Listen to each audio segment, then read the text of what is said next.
في الحديث الصحيح كما عند البخاري أنه قال عليه الصلاة والسلام: كل أمتي يدخلون الجنة كلهم إلا من أبى. قالوا: ومن يأبى يا رسول الله؟ قال: من أطاعني دخل الجنة ومن عصاني فقد أبى. جاء في حديث عائشة أنها قالت: لما رأيت طيب نفس النبي صلى الله عليه وسلم قلت: يا رسول الله ادع لي. قال: اللهم اغفر لعائشة ما تقدم من ذنبها وما تأخر وأدخلها الجنة بلا عذاب ولا حساب.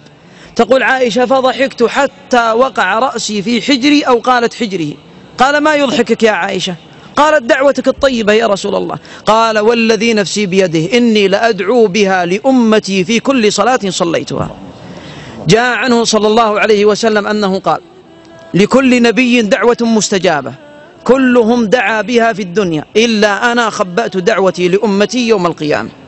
جاء عنه صلى الله عليه وسلم في الصحيح أنه قال: أمتي الجنة 120 صفا 80 منها لأمتي. جاء عنه عليه الصلاة والسلام أنه قال عندما بدأ يدعو ربه سبحانه وتعالى: اللهم أمتي أمتي، قال الله: يا محمد إن ربع أهل الجنة من أمتك. قال: اللهم أمتي أمتي، قال: ثلث أهل الجنة من أمتك. قال: اللهم أمتي أمتي، قال: يا محمد نصف أهل الجنة من أمتك.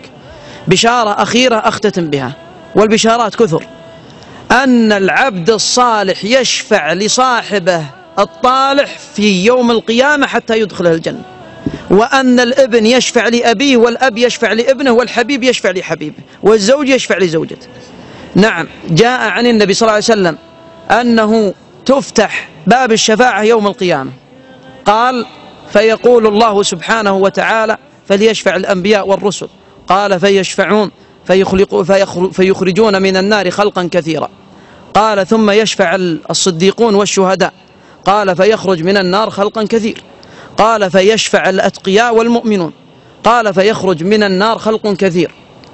فيقول الله سبحانه وتعالى: شفع الأنبياء والرسل، وشفع الصديقون والشهداء، وشفع المؤمنون، وبقيت شفاعتي وأنا أكرم الأكرمين.